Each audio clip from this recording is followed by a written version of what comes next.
Yes, നിയമസഭയിൽ ചോദ്യോത്തരവേള പുരോഗമിക്കുകയാണ്. ഒരു ഭാഗത്ത് പ്രതിപക്ഷത്തിന്റെ പ്രതിഷേധം അരങ്ങേറുന്നു, മറുഭാഗത്ത് ചോദ്യോത്തരവേള തടസ്സമില്ലാതെ മുന്നോട്ട് പോവുകയും ചെയ്തു.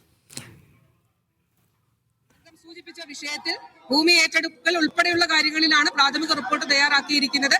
അതിന്റെ നടപടികൾ പുരോഗമിക്കുന്നുണ്ട്. ശ്രീ എ രാജ റഹീം ചുമതലപ്പെടുത്തിയ പ്രകാരം സർ, ഇടുക്കി ജില്ലയുടെ ജനങ്ങളുടെ സ്വപ്നങ്ങൾ ഓരോന്നായി LDF സർക്കാരിലൂടെ യാഥാർത്ഥ്യമാവുകയാണ് സാർ.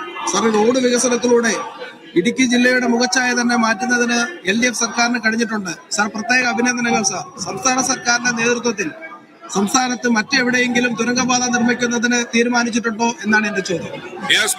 സാർ, ബഹുമാനപ്പെട്ട അംഗം ഇവിടെ സൂചിപ്പിച്ചതുപോലെ ഈ 10 വർഷക്കാലം കേരളത്തിന്റെ അടിസ്ഥാന സൗകര്യ വികസന മേഖലയിൽ ഉണ്ടായ മാറ്റം വിസ്മയകരമാണ് സാർ.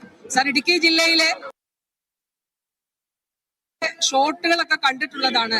അവിടെ സഞ്ചാത്തവർക്കാണെങ്കിൽ അത് ആളുകൾ തന്നെ, ജനങ്ങൾ തന്നെ എടുത്ത് അതിന്റെ വിഷ്വൽസ് ഒക്കെ പ്രചരിപ്പിക്കുന്നത് നമ്മൾ എല്ലാവരും കണ്ടിട്ടുള്ളത്. നമ്മളൊക്കെ നിരന്തരം അവിടെ പോകുന്നതുമാണല്ലോ സാർ.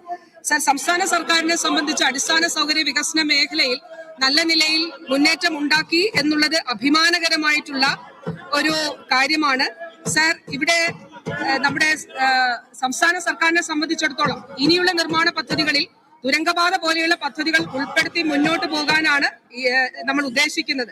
സാർ, ഇത്തരത്തിലുള്ള തുരങ്കപാത നടപ്പിലാക്കാൻ ഒരു കാരണവശാലും അനുവദിക്കില്ല എന്ന് പറഞ്ഞ പ്രതിപക്ഷ നേതാവാണ് സാർ ഈ സഭയിൽ ഇപ്പോൾ ഇരിക്കുന്നത്. അദ്ദേഹം മിണ്ടാതെ ഇരിക്കുന്നത്. ഒരു കാരണവശാലും തുരങ്കപാത അനുവദിക്കില്ല എന്ന് പറഞ്ഞ പ്രതിപക്ഷ നേതാവാണ് സാർ ഇവിടെ ഇരിക്കുന്നത്. സാർ, സംസ്ഥാന സർക്കാർ ഈ തുരങ്കപാത നിർമ്മിച്ച് മുന്നോട്ട് പോകുകയാണ്. ഇപ്പോ ബഹുമാനപ്പെട്ട അംഗം സൂചിപ്പിച്ച ബഹുമാനപ്പെട്ട ധനകാര്യ വകുപ്പ് മന്ത്രി കഴിഞ്ഞ ദിവസം അവതരിപ്പിച്ച ബജറ്റിൽ ഒരു പ്രഖ്യാപനം ഉണ്ടായിരുന്നു. വളരെ സുപ്രധാനമായിട്ടുള്ള ഒരു പ്രഖ്യാപനമാണ് സാർ.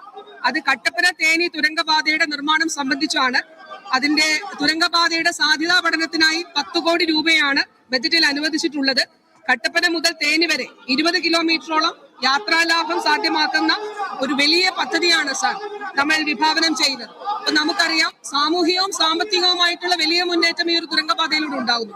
സാധാരണക്കാരായിട്ടുള്ള മനുഷ്യരുടെ യാത്രാക്ലേശങ്ങൾ ഒഴിവാക്കുക എന്നുള്ളത്. ഒന്ന് മണ്ണിടിഞ്ഞാൽ, ഒരു ശക്തമായ മഴ പെയ്താൽ യാത്ര തടസ്സപ്പെട്ടു പോകുന്ന വയനാട് ഒറ്റപ്പെട്ടു പോകുന്ന അവസ്ഥയിലാണ് സാർ ഇങ്ങനെ തുരങ്കപാത. നിയമസഭയിൽ പ്രതിപക്ഷത്തിന്റെ പ്രതിഷേധം തുടരുമ്പോഴും മറുവശത്ത് ചോദ്യോത്തരവേള തടസ്സമില്ലാതെ പുരോഗമിക്കുകയാണ്.